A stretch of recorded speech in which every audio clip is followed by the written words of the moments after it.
once a little girl who seemed to be doing very badly in school. I'm guessing the red light is a mistake because I haven't even started. And the teachers were recommending that she needed to see a psychologist or she needed to go to a school for children with special needs because she couldn't concentrate, she couldn't sit still. It seemed that things were going really badly in school. So the mother took her to a psychologist, and the psychologist decided to speak with the mother outside of the room. And he closed the door, put on some music, and was speaking with the mother outside the room. When they walked back into the room, the little girl was dancing beautifully.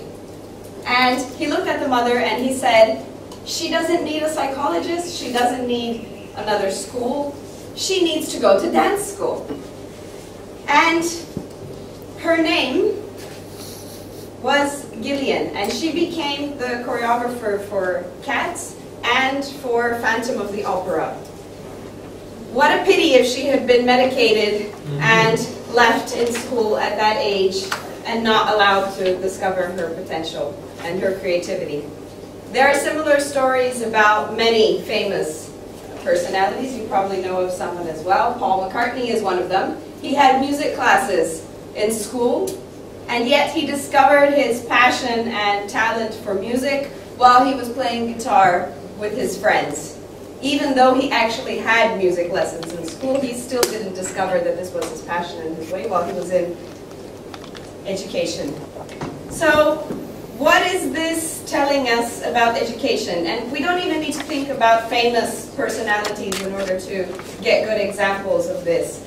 I've been educating for the last 5 or 6 years, doing non-formal education. And when I start the training, I explain this is not about getting it right or getting it wrong. It's about exploring yourself. It's about finding your own path. Nobody's going to assess you.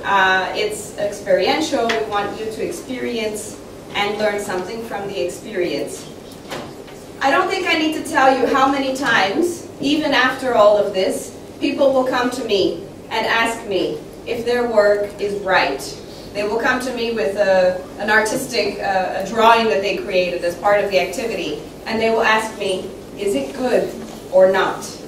They're still expecting me to assess them and to tell them whether they've made it or not. And this is the kind of, I would even dare to say, trauma that's coming from the education system, and that's instilling an unnatural fear of exploring, of making mistakes, of being yourself, of showing emotion. And the education system that exists right now, there are differences, of course, from country to country and from school to school and from university to university, so I don't want to completely generalize.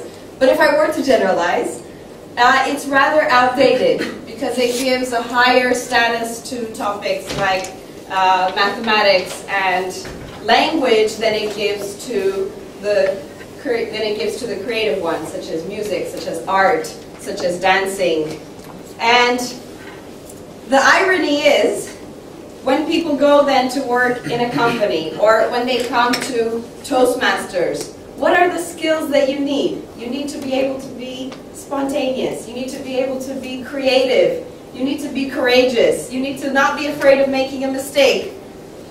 But that has already, in many cases, been killed a long time ago, maybe even when we were kids. I won't speak for myself in this case because I was actually homeschooled. It's not the ideal system, but I did learn how to discover things for myself. I did learn how to discipline myself, and I did learn that it was up to me to learn and not necessarily up to somebody else. But homeschooling is not ideal either. You miss a lot of things. I would love to have had an environment that was focused just on learning, where there were resources, where there were people that were learning along with me and discovering along with me. So I don't think that homeschooling is the solution. When I went to the training of trainers, I realized that it was the first time in my life that I felt completely accepted and yet challenged at the same time. So nobody was forcing me to do anything, nobody was pushing me, nobody was assessing me or telling me what was right and wrong. But at the same time, I felt so challenged and so much desire to grow and to learn and to develop myself. And there I made the commitment that I want to create this kind of environment for other people as well, because this is the environment that's needed in order to learn something and in order to develop ourselves.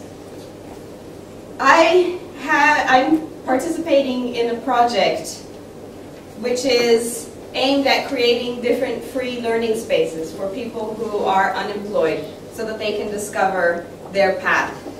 It's going to be 2 hours a week, and is it going to change everything? Probably not, but it's an experiment, it's a start, and my ultimate goal is to create a completely different system of education where there are no teachers, there are no commanders. It's actually interesting how much already in the speeches there has come up, like being right or wrong, or being perfect, or being forced to do something, or not being able to use your hands, or not being able to move. This isn't just in the army, this is also in school, unfortunately. And my goal is to create a new, different kind of environment for that. I've decided not to fight against the existing system, because I think that would take up all my energy and all my time, and I would get nowhere, but rather to create something different. And maybe someday it will be recognized as well.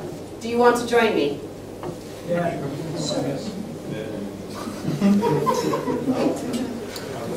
Thank you.